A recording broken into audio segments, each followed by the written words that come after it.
Hi, I'm Dean DeMarzo. And I'm Tori DeMarzo. And you're listening to Relatively In Tune, where we talk to musicians and the people close to them. Our guest today is Luther Allison, who is a pianist, drummer, composer, Grammy winner. Very cool. Yes. All-around incredible musician. Actor, yes, apparently. Model. Crazy. We get into it. You'll see. And Luther's guest today is his barber, Laurent. Or also known as L. And we got to talk to them about Luther's musical history, everything from playing at the Grammys to really how the pandemic affected all of us, and also some great advice on just how to grow your career as a musician, as a professional in general. So without further ado, let's jump into the interview. Here's Luther Allison and L. What's up, y'all? My name is Luther Allison, born and raised in Charlotte, North Carolina, currently residing in New York City, and coming at you from West Palm Beach, Florida right now. And then my guest is a great friend and my barber in New York City, the greatest barber of them all, the greatest man of them all, the one and only Laurent, whatever. L, whatever you want to call him, all the things. So it's L and L. It's L squared out here, y'all. Nice. Yeah. So my name is Al, aka Laurent. I am a barber of 22 years, based out in Brooklyn. Barbering is my passion. I get to meet amazing people like Luther, and you build friendships and connections and networks through the barber industry. And I just love cutting hair. And anybody that knows me know I love cutting hair. Awesome. Well, can you talk a little bit about your career, Luther, and how you got started in music? Yeah, sure. So I started playing music when I was 5 years old. I was always hitting stuff. And so my parents said, okay, if he's hitting things, let's, number one, get him a drum set. And number two, put him in martial arts. So that was kind of the two things I started doing early. And everything just developed. I always had a really deep passion and love for music since 5 years old. And my parents always supported me. So I never had a backup plan. Not once did I say, well, if this doesn't work out, I'll just do this instead. My parents just supported me the whole way through. I always loved it and enjoyed it. And it just kind of progressed from there. Studied it in college, studied it before that, private lessons growing up, elementary, middle, through high school, went to an art school back home in Charlotte, undergrad, master's, and here we are today, still doing it with no backup plan. So, That's good. That's amazing. Yeah. So I'm also a musician who started on drums and then picked up other stuff along the way. Nice. It really informs everything about the way that you play. Oh, yeah. And I can tell from your playing, that left hand, those big crunchy chords, it's so percussive. The rhythm is so tight. Where were you on drums when you picked up piano? Like how far along into it? Good question. So I started drums when I was 5. I started taking piano lessons when I was in the 3rd grade. So I was maybe about 8 or 9 years old. I think I was maybe 8. So I was a few years in, but I didn't really get serious about piano until middle school. I loved the instrument and I liked how it sounded. I liked how it felt when I played piano, but Mozart, Beethoven, all those people just didn't really resonate with me. And I was just Mulgrew Miller wasn't in the picture yet. Yeah, exactly. He was far removed at the time. And so I don't know. The music I was playing didn't really resonate that much with me. I grew up in a household where we listened to a lot of Earth, Wind and Fire, a lot of stuff. What was it? The Time, More Stay in the Time. We'd listen to Prince, listen to Dave Matthews Band, listen to Kim, listen to Erykah Badu, just all sorts of stuff. Hip hop. My dad my dad's from Brooklyn, so he grew up on a lot of hip hop music. But yeah, so jazz kind of came around a little bit later. But I think when I started getting serious about piano, I was about 11, like 10 or 11. So I was about 5 years into playing drums. Wow. Cool. Yeah. Were you playing jazz on drums at that point already? Kind of a mixture. So I had some great teachers that just kind of did the best that they could to introduce me to all sorts of music. So I was learning about Afro-Cuban music. I was learning about Brazilian music. I was learning about some jazz music as well. I was learning about funk music. So I remember one of the first songs I played along to was Brown Eyed Girl, Nice. they would have me playing along to a lot of the stuff that my dad listened to, because my dad always talked with my teachers. I come from a very non-musical family. Also, I'm the only musician in the whole entire family.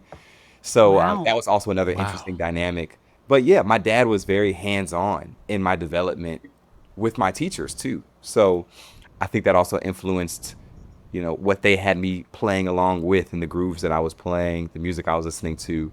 And then jazz came when I was about 16, I want to say. When I got serious about it, I was playing saxophone in the jazz band. That's probably another surprise. People don't really know I played sax for a while. It's like, you play saxophone? I don't still play it, but I want to get back to it. But I was playing sax in the school band when I was in, I think, the jazz band by the time I hit freshman year of high school. So I was about 13 at the time. But I was playing sax in the concert band before that, all through middle school. So yeah, it's kind of a little bit of everything. My story is kind of all over the place. Yeah. How did it turn professional? You know what? I started to sit in on some gigs with a few of my teachers. So they would invite me out to some places in downtown Charlotte, or there's a beautiful neighborhood called Birkdale Village in Huntersville, right next to Charlotte, fairly close to where I grew up. And I remember they would just have me sit in with them. I wasn't getting paid for it, but that was kind of the first time I was seeing some of my mentors, working, and they would allow me on some of the gigs. And by the time I hit, 15 or 16, they would start to call me for some gigs, on both drums and piano. And I have to give a shout out to some of my heroes, the Charlotte legends in my eyes. People like Tim Scott, who is like a big brother to me, Elazar Schaefer, Harvey Cummings, Ryan Saronich, Mike D'Angelo. There's so many people. I'm sure, even some of my peers, Sean Mason, who's an incredible pianist who's based in New York right now also. Actually, I think he might be back in Charlotte these days, but always on the move. Braxton Bateman, Malcolm Charles, Butler Knowles. There's so many other artists who, whether I got to grow up with them or I met them later, a lot of them really, really shaped my musical development over the years. And yeah, those are also some of the first people to call me for gigs. Lavelle Bradford, Chad Lawson. These are all people who I had the chance to listen to and also play with when I was 15 or 16 throughout Charlotte, like small clubs, hotels. I remember Harvey Cummings was one of the first people to call me for a gig, and he's a great pianist, but he also plays saxophone. So he called me to play piano on the gig, and he was finally able to play sax. I had only seen him on piano up until then. Oh, I didn't even know you could play saxophone, but it was kind of a thing back home. Like, a lot of people doubled. So he called me for a gig, and I remember I brought 2 real books with me, and he didn't even he wasn't even, sometimes you want to vibe somebody for, oh, you got a real book, you're supposed to just hear it. But he knew I was new to this, so he was super cool. He just let me find it in the real book, or we would just play stuff. Like, I'll just turn the page, be like, oh yeah, let's just play that tune. Let's do Afternoon in Paris. Sure, I haven't played that in a while. Let's do this. Let's do that. Whatever it was. So they were just super welcoming. Nobody had any bad vibes. It was just, we're all here to learn and grow. And they saw I was young and hungry, and they just gave me great opportunities. So, like, that first time a teacher invites you out to a gig, the first time you hang out outside of class is such a surreal and real experience. I understand. So you played piano on Samara Joy's Tight. Yeah. Won the Grammy for that. And from what I understand, she saw you on a video on YouTube and picked you out from there. I think so. That's how you got the gig? I don't know if either of us even know to this day how we found each other. But for her, I think maybe she did. I think we had some mutual friends. So she's only, I think, maybe 3 or 4 years younger than me. And we have a lot of mutual friends in New York in the jazz scene. Cool. And so I think maybe a couple friends of hers were like, oh, yeah, like Luther, check him out. He's a cool guy. And hopefully they said they liked how I sounded on piano. Yeah. And for me, I had seen her because she was blowing up online. So, of course, I knew who she was. And then her manager just emailed me out of the blue. It was November 2022, or maybe it was a little before that. But they reached out to me for a whole string of gigs in November of 2022. And that ended up blossoming into a whole other year of being able to play with her and her group. And that was an amazing opportunity. Yeah. Can you walk us through when you met Elle and how that friendship came to be within your relationship with music? Yeah, sure. I feel like I remember it very vividly too. So it was the pandemic. I was going to a barber who I'm actually about to see in a couple days in Chicago. Uh-oh. Anyways, No barber beef. Right, right. So it's hilarious the timing of everything. But anyway, so my old barber had just moved back to Chicago because of the pandemic. And I left the city for a little bit of time, came back, and of course, in the black community, the barber is a very, very big key part of your life, of your livelihood, of your survival, if you will. This man helps me to survive. So, but anyways, I was moving back and I was like, I left the city, grew my hair out crazy long because I was afraid for anybody to touch it, even look at it. And so I was just looking online and I think I found his page on Instagram. And because I don't know, you were doing more of it then. I don't know if you're doing as much of it now, but he also does excellent photography and videography stuff. Most of the time, like with his clients and stuff, I'll see. And just his page looked so clean. The shop looked really nice. There's everything. I could tell early that he put a lot of attention towards detail. And yeah, I remember I booked an appointment right there. And I think I had just gotten back to New York. We both had our masks on. And I remember I came in the shop and it just felt like I already knew him. Like, I don't know. I just walked in. I was like, yo, what's up, man? He was like, bro, how you feeling, man? You good? Go get a snack. He had some snacks in the back, some water. I don't know. It just felt like I knew him already. I was like, dang, where are we met? And then the rest Yeah, I was history. remember that. Yeah. So it was like, and that was probably at least 3 years ago at this point, maybe 4. Hey, it might have been Oh, going on 5. Oh my goodness. Yeah. Yeah. So Yeah, that's yeah, crazy.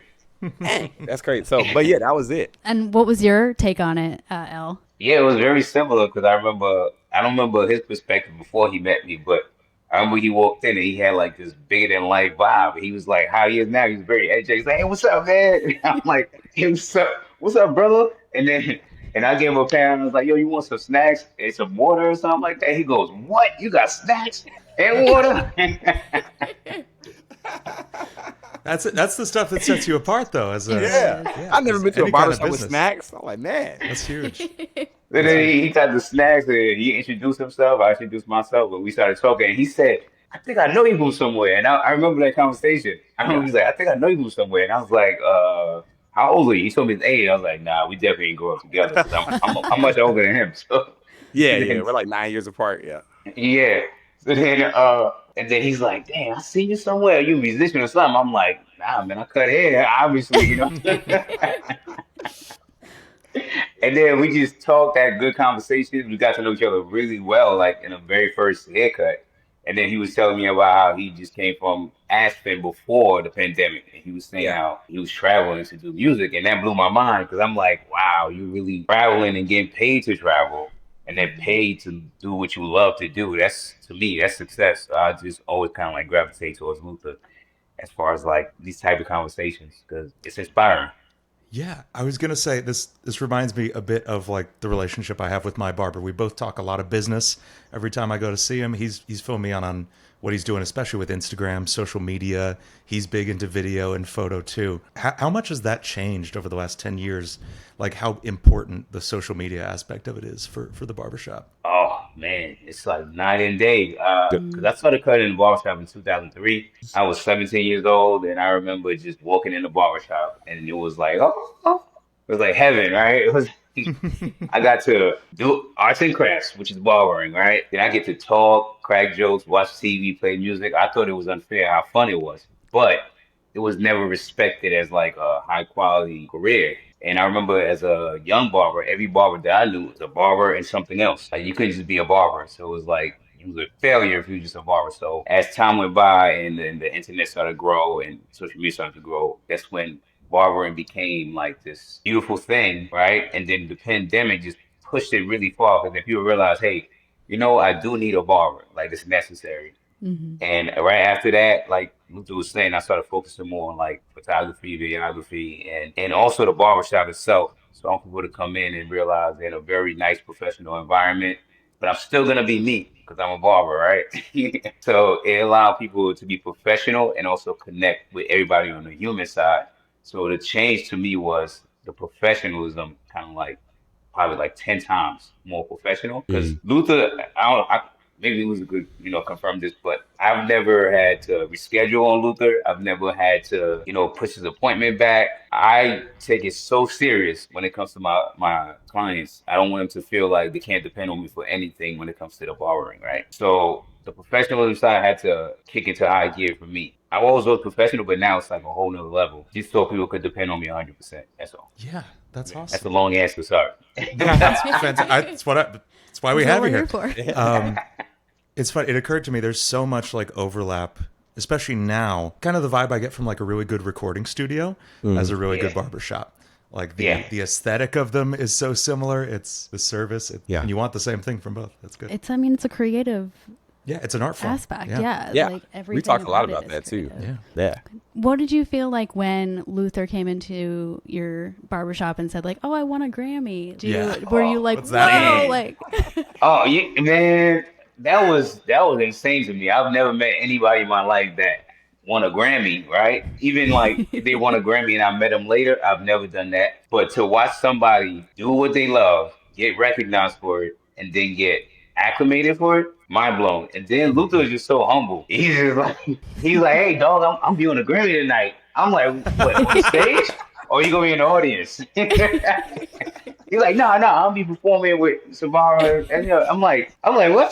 So then, I went home and I'm like, I gotta watch this live. I barely watch TV like that, but I'm like, I gotta make sure I watch this. So I turned it on and I'm watching this guy, Luther, on the Grammys. And the funniest part was when he was performing on the Grammys, she mentioned his name. She said, "We got Luther Allison on the keys." And then he was being the same Luther I know from the barbershop. He was just like, I'm like, this is amazing, right? And then when he won, man, I don't even have words for it. It was just incredible to like really see somebody that's talented on his level get rewarded for it, or awarded for it. So I was really happy for him. But he's still like, yeah, it was dope. It's cool. Was it a lot of pressure to do his hair before the big event? Oh, yeah. Were you nervous? I feel like every haircut is a lot of pressure, you know what I'm saying? Because I'm the kind of guy, like, he might like the haircut, and I'll go home and think about it for 5-6 days if I don't like it. Like, one time I cut his hair a little short. We talked about it a couple times. I sit him in the mirror. I thought the haircut was great, right? He goes, "Oh, man, I wanted it a little bit higher." In my heart, I was like, "Oh." And I was like, but it's cool. And then, It's cool. a couple weeks later, he was like, Then he came back next week. He's like, "Oh, that the haircut you gave to me last time, I ain't like. Give me the same thing again. I liked it." Yeah. Meanwhile, it's all you could think about all week. Yeah. All week. But yeah, every time I cut somebody's hair, I always try to do my best because I really, really love it. So yeah, of course I was nervous. Yeah. Elle, I'd love to know your like musical interests, your musical background. Do you play music at all? No. However, I do love music a whole lot. Yeah. I'm always singing. I'm always dancing. And I'm like, if your barber don't sing and dance while he cuts your hair, he don't love what he do, and he's gonna give you a bad haircut. I agree. And, What kind of stuff are you listening to? So I listen to a lot of R&B, a whole lot.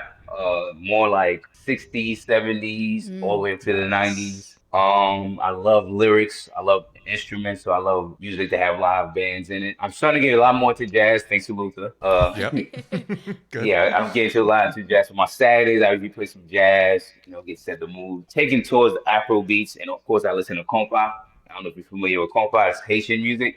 But you should listen to it. It's really good. It's a lot of live instruments. Really good. That's so good. So when did you move to New York, Luther? I moved to New York September 2019. Okay. And then left right after for the pandemic. Wow. And then came back again maybe like about October that following year, I want to say. Roughly around there. Yeah. What made you decide to come to New York? That's a really good question. Ulysses Owens, actually, who was an incredible drummer and band leader I had the chance to work with. And I still do work with, not as often as I used to, but I still do work with from time to time. I was actually planning to move to Chicago. And at the time I was at Michigan State finishing my master's. And I visited Chicago a few times. I really, really loved the city. Really clean, just beautiful, scenic. You have the water right there. And then you have this incredible skyline right next to it. And yeah, I was pretty involved at a church out there because my faith is a really big part of my life too. And I decided I'm going to move to Chicago. I'm going to be a member at such and such church, and I'm going to work in ministry, and I'm still going to gig, and I'm still going to play music and do all of that. But maybe ministry is kind of going to be one of my main things, and maybe I can build the music up so it's a main thing too. But long story short, I was teaching at this summer camp that I teach for every year, shameless plug, Brevard Jazz Institute, Brevard, North Carolina. I met him at that camp. At the time, I was junior faculty. I went up and played a couple of songs with him. It was Rodney Whitaker's masterclass. And there were it was like a star-studded band. Mike Dees was playing trombone, Brandon Lee on trumpet, Tim Green on sax, Rodney Whitaker on bass, Ulysses was playing drums, Randy Napoleon was playing guitar, and he had me play piano. And I'd been checking out Ulysses as a drummer for years because one of my first ever recording session was with Mike Dees, great trombonist. And Ulysses at that time was the drummer in that band. So I was playing drums on that record. So to study, I checked out a ton of Ulysses. And so to be able to play piano with him now, after I had already studied him in depth as a drummer, it just felt natural. Like I kind of knew what to do immediately when I started playing with him. And he told me right after we played, I remember a bunch of the students went up and bombarded him, and I kind of waited for it to die down. And I just walked up. I said, Mr. Owens, really enjoyed playing with you. Hopefully I have another chance to play with you sometime soon. And he told me, like, what are you doing after you graduate? And I said, I'm going to move to Chicago and do some work in ministry. And he said, you need to move to New York, and you need to do that immediately after you graduate. He said, give me your phone right now. And he put his number, email, everything in there, said, shoot me a text so I can save your number, and I'm going to give you a call soon. And right then I left that building and I called who later ended up becoming the best man at my wedding 5 months ago, my boy Marcus Howell, incredible saxophonist, out with Michael Bublé right now, actually doing some stuff on Broadway right now as we speak. Nice. Wow. Great guy too, one of my best friends. And I told him, I said, Marcus, because he was already planning on moving to New York. And he was telling me, man, you should just move to New York. I was like, I'm going to do Chicago. I called him that day. Right after I talked to Ulysses, I said, Marcus, we're moving to New York. So, yeah, and that was it. Did you ever hear back from him once you moved? Yeah, so he called me weeks later. So let me see. I want to say that was actually after my first year of grad school. So that was the summer going into my second year of my master's. And he called me like within weeks. And he was like, hey, Luther, I'm putting I think first there was like one gig he called me for. And I don't think I was able to make it. I was like, man, I'm so sorry. I can't make it. But please call me back. I would love to make something happen soon. And he called me again a few weeks afterwards. And I remember we were sitting at a ramen spot. I can't remember the name of it. Marcus will remember. I got to call him. But we're sitting at this ramen spot because we used to always, study for one of our classes. We had to read literally 80 pages a day for this class. So all the grad students would meet at this place, eat ramen, and study together before the class. And then I got this call from Ulysses, and he was like, man, I'm starting this new band. I would love for you to be the pianist in it. And I was like, bump school. I'm ready to drop out now. Of course, I finished school, though. And yeah, I ended up joining his band, Generation Y Quintet, and had a great record I was able to be a part of that was released, I think, last year called A New Beat. And yeah, that was an incredible experience being on the road with Ulysses for a couple years.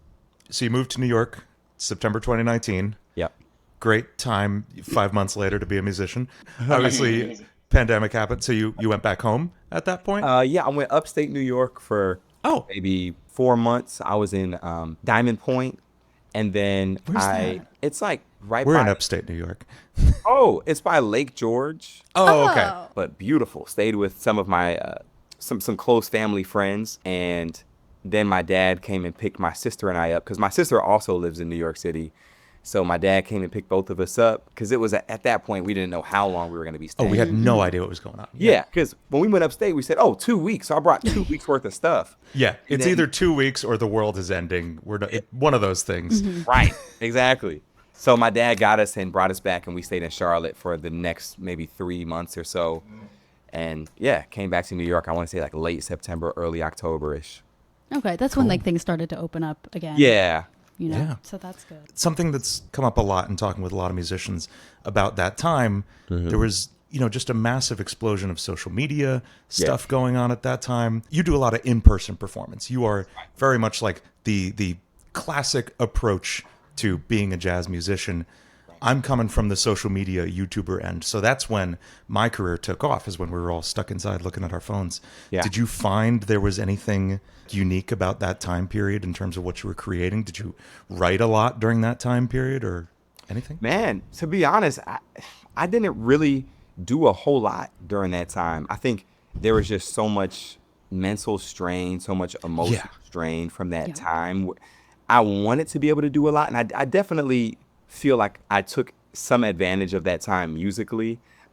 There's a lot of stuff I was able to get together technically on the drums, I feel like, and just some little goals I had of refining certain aspects of my playing that I feel like I was able to develop in quite a bit there. And one skill I feel like I was definitely able to develop quite a bit during the pandemic was teaching, because now I can't have a physical experience teaching somebody. You know, you can't, there's something about being in the room with somebody, even if they're not like physically, if they're not, you know, sometimes when you're playing drums or even piano, people will hold your wrist in a certain way, or maybe hold your shoulder, or do something that's kind of helping to get to a certain place technically, you know? Right. And when you don't have that and you have to just look and speak and communicate, especially like I was teaching very, very young students. I was teaching students who were... I was too. Yeah, like elementary school. And then I was also teaching people who were retired, you know? And so there was a very, very wide age range. And so I feel like I definitely learned a lot about teaching in general that was able to translate to when I'm teaching in person. So Yeah, it forces you to expand your abilities with that so much. Right. Yeah. Teaching with like rhythm at that point, especially like you said, like young beginners, that was just impossible. yeah, in the early over days. Zoom, it's like, forget about it. Every third note is cutting out because Zoom thinks it's noise. Yeah. Right. We had Yeah. opened a yoga studio right before the pandemic, and I was like the primary teacher of everything. And then we had to switch to Zoom, and that was hard to learn how to give the cues without being able to go and adjust or show somebody the way you could in person. So I understand, even from the outside perspective, not a musician, like it's hard to teach over Zoom. Yeah. For sure. I'm sure it's very hard to cut hair I was over going to Zoom. say, what were you doing? How did that work for you? Oh, it was crazy because I actually opened my barbershop December 31st, 2019. That was my first day of business. Yeah. Yeah, All of I us had- right around then trying to Yeah. So bad. good timing. Yeah. I remember I had the grand opening. I was like, it's about to be a new year, not just a new year, new decade. It's about to be the best ever. Yeah. and then like, I think like what, a month and a half in, they started talking about COVID. And then people was like, man, that ain't happening. Then, you know, the black community was like, man, black people don't get COVID. We all right. Right. I remember when It's like, man, that's not a black people thing. Don't worry about it. You black, right? How long were you closed down? It was exactly 3 months. It's so weird that happens, right? Right after we was scared because black don't get COVID. I think I knew one black person that died, so we was like, oh my shit. God. And then the black people fraternity, the NBA, right? It shut down. We was like, oh man. I forgot about all that. Yeah. Yeah, when the NBA shut down, we was like, oh, this is real. That's, Then- yeah. Then March 21st, that's when they told all the businesses they got to close in New York City. So they was closed from March 21st to June 21st. Uh-huh. It was 3 months, but each week we didn't know what was going to happen because it was supposed to be for 2 weeks. Yeah. And they just kept Right. prolonging and prolonging and prolonging. Then I didn't know what was going to happen. I remember I bought a hazmat suit because some guy... I don't blame you. Some guy was on YouTube with a hazmat suit in his barbershop. He's like, please let us open. We'll wear a hazmat suit. Did you end up wearing it? No, That's I don't know what's incredible. that right now. I know I went on Amazon. I said, let me get this before it sold out. And I never used it. But the weird thing was the barbershop was still kind of new, so it was growing slowly. And then it shut down. And then I had to use photography to make money for a while. And I had some friends that helped me in the beginning. But as soon as it opened back up, my schedule has been filled every day ever since then, Wow. which is mind blowing. That's good. I think you grew your hair out to here. Yeah, I had a rough time of it for a bit there. But it is after COVID that I started actually Like I picked a barber that I just go to, and I've been going to for like 5 years now. Before that, I was just kind of like, wandering into various supercuts and stuff, and it wasn't It good. was like the mall. It was bad. Yeah, no. Yeah. But yeah, that was really a change. I'm starting to hear about your studio, man. Dang. Yeah. It was it's all for the best. It was something we tried, and I don't think we enjoyed it as much as we thought. Yeah, it was a lot harder than I thought to grow the business, and everything happens for the best. It's all yeah, good. for sure. I would like to know: have you gone to any of Luther's shows in the last couple of years? Yeah. Yeah? So Luther's always working, but my his schedule kind of conflicts sometimes. But every time I can, I try to make it out. So I remember the first time I seen Luther perform was actually at his other friend's shows, Phil. But you was playing the drums. Oh, was I? Yeah, you was playing the drums. I Now might you have playing been the drums. I was playing drum. Oh, wow. Yeah, that's how I was like, well, you play the drums too, right? Yeah, I do. Yeah. Yeah, so I was like, yo, wow, you play the drums? And then his personal show, the first one I went to was at Dizzy's, and I was like, oh, I went by myself. I said, well, I'm coming back on a date because I went in there. It was in the mall, but it had like security, and they take you upstairs, and it's like this nice view and this big round ball. It was amazing, and then the jazz vibe was fire. I was like, oh, I'm coming on a date. Food was good. So I Nice. came back again on a date. You know what I'm saying? And then another time I saw you at Django, which I was like, oh, Oh, I gotta yeah. I decorate. forgot about that one. Yeah. Yeah, I gotta redecorate my bathroom. This is nice. Right. Is Dizzy's like the name of a? It was the name of the I was bar on your gonna cruise say ship. your description of. I've never been to Dizzy's, but I played on a cruise ship for a year. We played in a bar on the cruise ship called Dizzy's that was round and had a huge view off the cruise ship. Oh, So wow. that's. I wonder if it's a thing. Like, why is it I specifically? wonder if might it was have- like modeled off that club or Probably modeled after Royal Disney's Caribbean just Club. ripped them off. Yeah, Yeah. Right. Yeah. Exactly. Just to take it to the water. yeah. They won't find us out there. Yeah. That's great. I got to check that out. That's awesome. Luther, I know you. So you dropped a full length album last year. Yes. Which is Yes, incredible. indeed. I listened through. I love it. What's something you have in mind? Like what's the next big project for you that you're thinking, or is there something like in the next 10 years you're thinking you want to do? Yeah, that's an something excellent huge? question. I would love to just record and perform as much as I possibly can. I would love to record my sextet. I've been writing a lot of music for rhythm section, drum space, and piano, but then with the addition of alto saxophone, trumpet, and trombone. Nice. And I've also been getting into writing lyrics for some music as well. So I also will have a couple of incredible vocalists who I love working with. One of them is C. Anthony Bryant, who's like a big brother to me. And then another one, her name is Imani Roussel, incredible vocalist, good friend of mine too. And so they've been kind of the sounds that I really hear and resonate the most with vocally on my music. And we've had some performances with that configuration. And I would love to get in the studio pretty soon and record some work with them. I'm also going to be doing a pretty cool show next year, January 30th and 31st at the Appel Room at Jazz at Lincoln Center. And 2-night event where we're focusing on the sacred music of Duke Ellington, which is what Duke Ellington was kind of composing a lot of that music towards the end of his life. And it's just all music kind of focused on his faith, a lot of original compositions that he composed along with some other pre-existing works. But it's beautiful, beautiful music.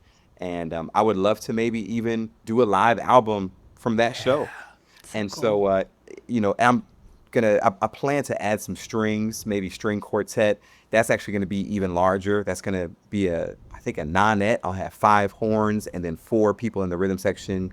So I have trumpet, alto sax, tenor sax, trombone, bari sax, guitar, piano, bass, drums, at least 4 or 5 vocalists, and then 4 string players.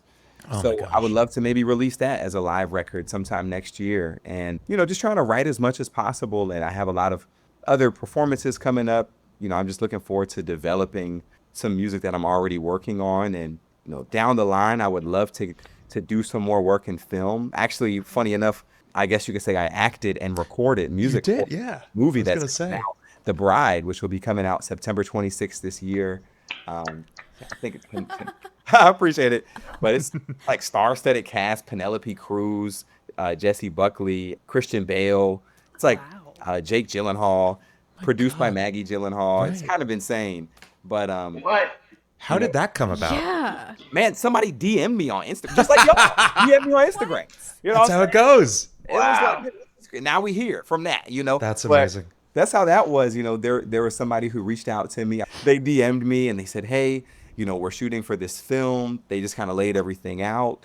And yeah, and then the rest was history. And then they ended up deciding on me and, you know, sent me some emails. And before I knew it, a few months later, I'm cutting half my hair off and dressing up in 1930s apparel and it's attire for a movie. You know, it's kind of crazy how it works out. And That's so cool. but I would love to, you know, through that experience, I was able to record some music for that movie as well. And I would love to be able to do some more work in film scoring. I would love to continue doing some work in collaboration with dancers, with visual artists, and that's something I've started to do over the last year. And I would love to do as much interdisciplinary work as possible. You know, it's one thing to be able to perform on your instruments for people, but it's another thing to bring together all the different disciplines of the arts and to communicate something and for it to be an immersive experience as well. Like and you know, I'd love to figure out a way to have all of the disciplines working together and also allow the audience inside of that experience. So I don't know, that's down the road, but yeah, those are a few things. And also I got to be realistic because I just got married. We're trying to have kids soon. Congratulations. None of that stuff will even happen. I'm probably gonna be a stay-at-home dad for all I know in 3 years. We'll That see sounds all nice too. Yeah. Yeah. That's dope, man. Yeah, That's yeah. Can I say one more thing about Yeah. Luther? This guy Luther, man, he just be having things happening. Like I said, he just like, you know, I just did this. One time he's talking to me, he's like, yo, man, somebody approached me to just do some modeling. I'm like, word, that's crazy. I mean, he's tall, you know, he's athletic. I could see it. Why this guy ends up on like a big poster at like somewhere in Manhattan? Was it like what So store it was was it? for Theory, the clothing brand Theory. Yeah. Yeah. That's amazing. Yeah, it was kind of crazy. Yeah. It's just I stuff was like, yo, that's crazy. just happened out of nowhere. And there was another thing. I was in this some commercial for The Weeknd, the artist, What? just out of nowhere. It's just like, all right, sure, I'll do it. Do you I mean- have any advice on how to make those connections, especially as somebody Oh, yeah. who maybe is a musician just starting out and maybe didn't go to school? Because I know you started out with a lot of your connections from school and teachers, but if somebody didn't go to school for music, how would you suggest they start making those connections? Because you get so many things from this, Right, so many yeah. opportunities. That's true. I think the most important thing is to organically foster relationships with people. I don't think people realize how easy it is for other people to tell when somebody's just being an opportunist. And you can see, oh, this person's only talking to me for the sake of their advancement and their Yeah, you can see it a mile Yeah. away. yeah, it's just like, Yeah. oh, like you don't care about me. You just want a gig. You know what I'm saying? Yeah. Yeah. Be authentic and just make friends and be a good dude, you know, and be easy to work or a good person in general. That's what you Be say. easy to work with, be personable. It's a lot of things that don't have much to do with music, but those things end up influencing your music and they end up influencing your artistry.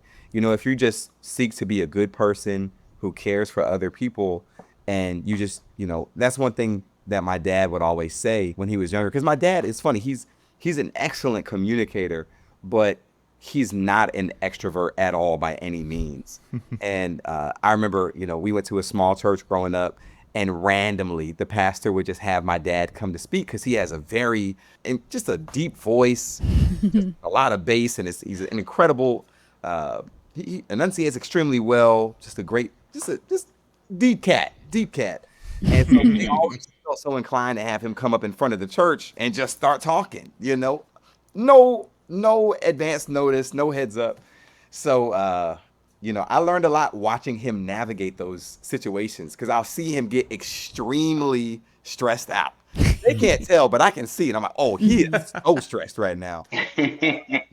I would talk to him about how he would communicate with other people, and he would just talk a lot about how he tries to connect with folks and just trying to find points of common ground with people and trying to find familiar interests and seeking information about other people. And I don't know, those are things I'm just trying to continue to do a better job of. And, I think when you present yourself as a welcoming person, and it's just how you intentionally choose to carry yourself as a person, so many opportunities will open up. Like right now I'm on this tour. The tour is 2.5 months. The first question is, who do I want to be on the road for 2.5 months with? Yeah. You know what I'm saying? Yeah. Like the artistry is a very, very big part of it. But I would dare to say equally as important, maybe even slightly more important, is who is it that I feel comfortable being around for 3 months? Yeah. Yeah.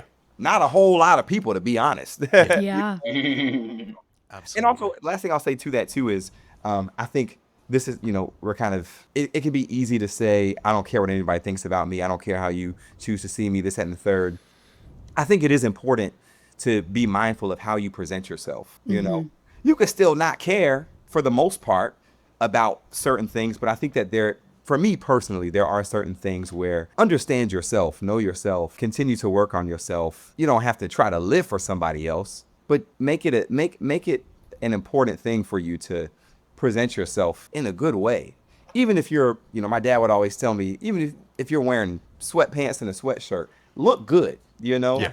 carry yourself, smell good, speak well. Like, don't just, I don't care what you think. I know who I am. And I guess there's some strength in that, and that's beautiful too in its own right. But I think that that's been another thing, is there's times where I've entered places and you don't have to wear a suit every single time, but, I want to make sure that I'm presenting myself in a way where it's very clean and you can see I take care of myself, and it makes an impression, and people are going to address you differently, as opposed to if I just rolled out of bed and just, got out because I don't care what anybody thinks about me. And then those things affect how you navigate the world and how people navigate you, in conversation. Yeah. So anyways, that's like really a whole masterclass in and of itself, I feel like, is that topic, even just that question that you just asked, Tori. But that's my little spiel on it. Well, and Elle, I'm sure, can relate to that too. Like, you have people coming to you all day trying to, present themselves, the best way possible. Yeah. Mm-hmm. Have you had any other like musicians or people who maybe are in the public eye come to your barbershop? Yeah.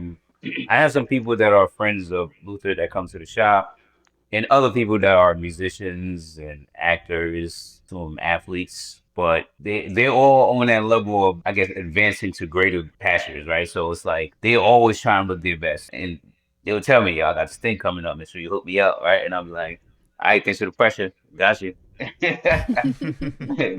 But Playing on the Grammys. yeah, you should always look good. That's why, like, just the barber space period is a place where people. I always say this, right? If you have on a really nice outfit, but your hair look like a mess, you don't look good. But if you have an okay outfit and your haircut looks great, you look like $1,000,000. Yep. So That's so true. yeah. That's real. I need a Amen to that. Yeah, right.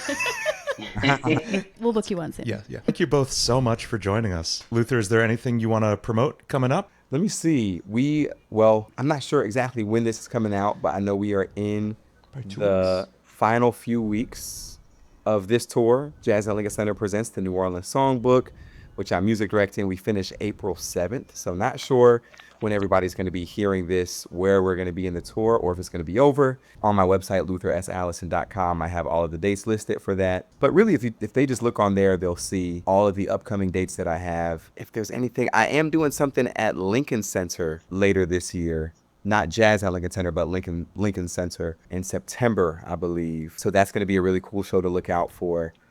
And yeah, just really anything. Come to any of my shows. Come on through, support the cause. Me too. Yeah. Buy some CDs while you're at it. I'm gonna have them on me. And get you a haircut from my brother L. Yes. Absolutely. When you come through the city, go ahead and slide through Brooklyn. Get it chopped. So you can come to the show and look good and feel good. What's it, Deion Sanders? Look good, feel good. Feel good, play good. There you go. That's good. I like that. Yeah. Elle, what's the name of your shop so we can promote it? Oh, thank you. It's called Liv's Barbershop. It's LIVS Barbershop on all platforms. Appreciate And you you're in guys. Thank you Brooklyn? guys for having me. Yes, I'm in Brooklyn. Can I give one shout out though? Yeah. I have a barber program called Liv's Barber Program, where me and whoever I have with me go to New York City schools, and we teach kids how to cut hair Oh, and also make it a program within schools. We are yeah. I looking to love that. expand. So if there's any barbers out there that want to connect with me to do that, let's get Hmm. together and do that. I love You can that find me so on much. Lives That That is is Barbershop. so amazing. nice. That's so Thank awesome. you. So hit up Elle at Liv's Barbershop. Thank you both so much for joining us. I think it was really cool to learn about how musicians and barbers have so much in common. Like I never would have thought that until I talked to them and realized that it was like being a barber is actually a really creative position. Yeah. And they kind of go hand in hand where you have to look your best and present yourself. So you go to the barber in order to make connections as a musician. Like it's really important to kind of have both. And I don't know. I just never really thought of that until we talked to them. Yeah. It's such an essential part of like a musician's network is the people who make them look good on stage, on camera, on video. Yeah. I really enjoyed hearing Luther go deep into his music history, finding out he started with drums and then moved to piano. That being kind of the same trajectory I went on, really made a lot of things about his playing make sense. That his rhythm is so tight and I don't want to say like percussive necessarily, but it's just so strong, and it's really cool. Yeah. I thought it was just cool to hear how he grew his following, like from like meeting these people in school, all the teachers and everything, and then going out to New York City, having the pandemic happen, and then having to kind of make connections after that. It was really interesting to see, how that came about. Yeah, that he went really, like I said, the traditional jazz musician route, all in person, word of mouth, true networking. I feel like I got to kind of cheat code that a little bit by growing on YouTube, growing on TikTok, and now I've stumbled into a network through that. He did the real work the real way, and he did it really well. Yeah. I think I would be interested to see how I can take that as somebody who's not a musician and turn it into something that I can do, trying to get into the music industry behind the scenes. Like, it's interesting how he just said you just kind of have to make connections and make friends and be a good person to be around. And, I definitely want to take that into consideration as I move forward and trying to find a career for myself. Yeah, I think on that last point, just being a cool person to be around, I think I caught when he said, he was talking about how Samara Joy first found him. She said a friend recommended him, said I was cool, and also hopefully said I was a good musician. Yeah. Because that is the order of importance. Like he said, like you gotta be a good hang first. Yeah, like you don't want to tour with somebody that you don't like. And I was thinking that in my head of like, if I ever wanted to work behind the scenes, what bands would I want to go on tour with, or what ones wouldn't I? And I think for us, it's neat because you're the musician. I'm this person who works behind the scenes, and I don't mind. Like I wouldn't mind. Thankfully, with you. She doesn't mind living with me. I mean, it reminds me a lot of what we were talking about with Calvin from Thesaurus Rex, how he was saying there's a lot of parallels between your relationship with a band and your relationship with a partner. Yeah. They got to be someone you can really stand being around for really extended periods of time. Yeah. Yeah. Cool. Well, thank you all so much for listening. This has been Relatively in Tune. If you want to check out Luther Allison, you can find him at Luther S. Allison on Instagram. And check out Elle at Liv's Barbershop on Instagram. That's LIVS. I'm Dean DeMarzo. And I'm Tori DeMarzo. This is Relatively in Tune. Thank you so much for listening, and we'll see you next time. Bye. Bye-bye.